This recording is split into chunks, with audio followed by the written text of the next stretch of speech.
Y quería comentar lo que hablé con un querido amigo religioso hoy, ¿no? Porque me contó una anécdota que en el fondo me resultó muy, muy interesante y me hizo pensar un poco. Él dijo algo así, quizás yo no lo pueda transmitir de la misma manera que me contó, pero espero que no deje de ser interesante, ¿no? Porque me dijo que un monje, obligado por las reglas del ayuno, baja al sótano del monasterio para revisar las provisiones. Y así se encuentra un salame generoso, ¿no? Bien curado, así tentador, a punto caramelo, como podríamos decir. Lo mira, lo duda, lo corta y empieza a comer ahí a escondidas, ¿no? Y en ese momento baja su superior. Lo encuentra y le pregunta asombrado, sorprendido, ¿qué estás haciendo? Y el monje responde con mucha rapidez, perdón, fui tentado por el diablo.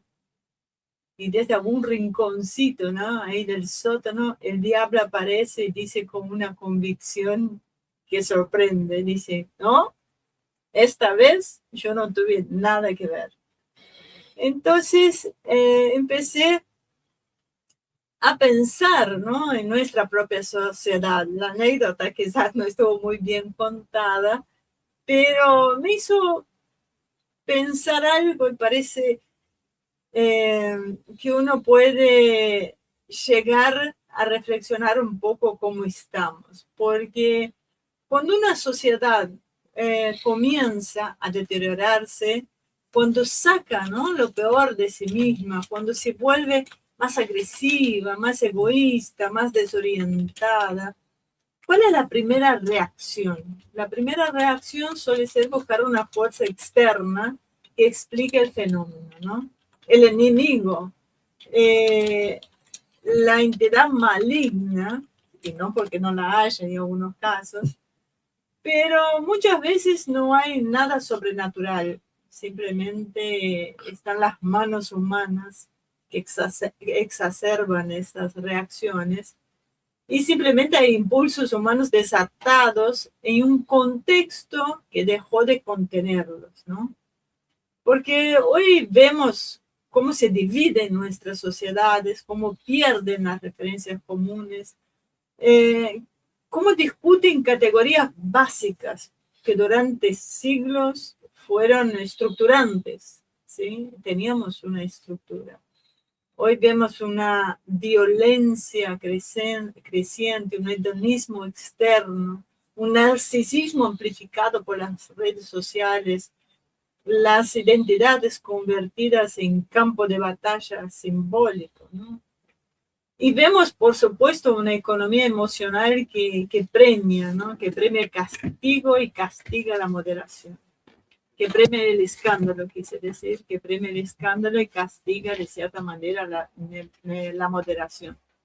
Todo tiene que ser escandaloso, todo tiene que ser exagerado.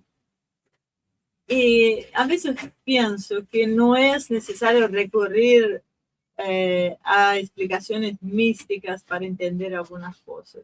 Otras sí, ¿eh?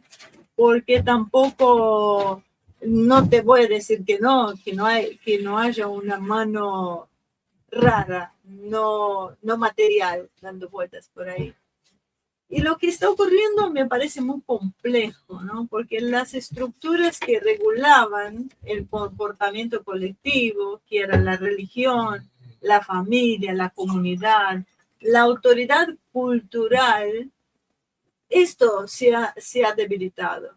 Y por otro lado, amplifica la tecnología que aumenta, exagera estos impulsos que antes quedaban reducidos en ámbitos chicos, privados, familiares, comunitarios. Pero hoy sucede algo en el quinto de los infiernos y lo estamos viendo acá en vivo y en directo, porque es así, es el alcance de la tecnología, ¿no? ¿Y cuál es el resultado?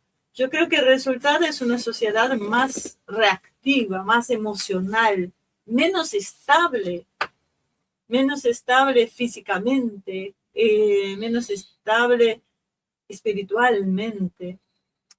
Y esto yo creo que no es solo un fenómeno cultural interno, o sea, eso sí claramente tiene consecuencias geopolíticas, porque cuando el frente interno se desordena como persona, de alguna manera, y cuando la política se vuelve lo que vemos hoy, y la indignación se vuelve cosa del día, ¿no? Te indignas cada vez que abren la boca. Entonces el margen estratégico se reduce de alguna manera. Y bueno, y estas decisiones externas empiezan a tomarse en función de climas emocionales, no de un cálculo racional, o sea, las publicaciones, lo que se ve, estos fenómenos que hemos nombrado, desde las políticas woke hasta el tema de los teriances, la gente que empezó a autopercibir perros y hace un par de años que están, pero ahora empezaron a darle manija, o los locos estos que pasean perros imaginarios, de verdad, búsquenlo, hay una correa y los tipos pasean perros imaginarios. Entonces, hay una locura colectiva. A mí me parece que hay. Y está exacerbada, está buscada, está dirigida. Entonces, hablaba de Europa. Europa hoy habla de armas nucleares en el contexto ucraniano y una liviandad que hace apenas una década sería imposible de imaginar, ¿sí? Se cruzan declaraciones sobre despliegues, disuasiones, líneas rojas. Rusia denuncia movimientos que considera escalatorios. Entonces, ¿qué pasa? El lenguaje de esos conflictos empiezan a endurecerse y por supuesto que el riesgo crece. El riesgo de entrar a una tercera guerra mundial y con la posibilidad de que sea nuclear.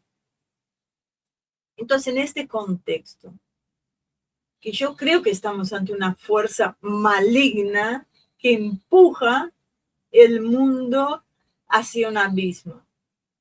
Pero también creo que estamos viendo a las sociedades que han perdido sus frenos internos y que trasladan estos desorden hacia afuera. Claro, porque lo que quedaba antes en un ámbito privado, ahora pasa a exteriorizarse y querer que el otro sea igual.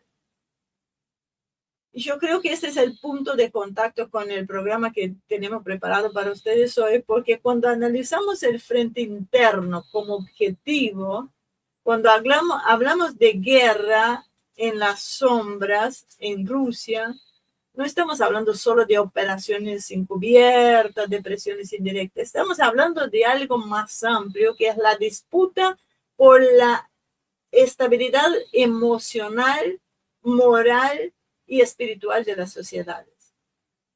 Porque el poder no siempre, y ya hemos hablado mil veces de esto, el poder ya no necesita siempre el ataque frontal, ¿no? El poder puede erosionar la cohesión, puede sembrar la desconfianza, no solo entre países, sino que entre nosotros mismos, individuos. Puede amplificar estas fracturas existentes, puede aprovechar los pulsos que ya están ahí. Entonces, me pareció muy gracioso porque la anécdota del monje nos devuelve al principio, ¿no? No siempre hay un demonio operando. A veces también hay una ausencia de disciplina, hay una ausencia de límite, hay una ausencia de estructura que el demonio aprovecha para meterse. Ahí es donde está la cosa. Y cuando eso ocurre con los individuos, el daño uno puede decir que es pequeño, pero cuando ya ocurre en la sociedad, el daño puede ser histórico. Y estamos viviendo un momento histórico, un momento que puede ser muy oscuro y recordado como un momento muy oscuro para la humanidad.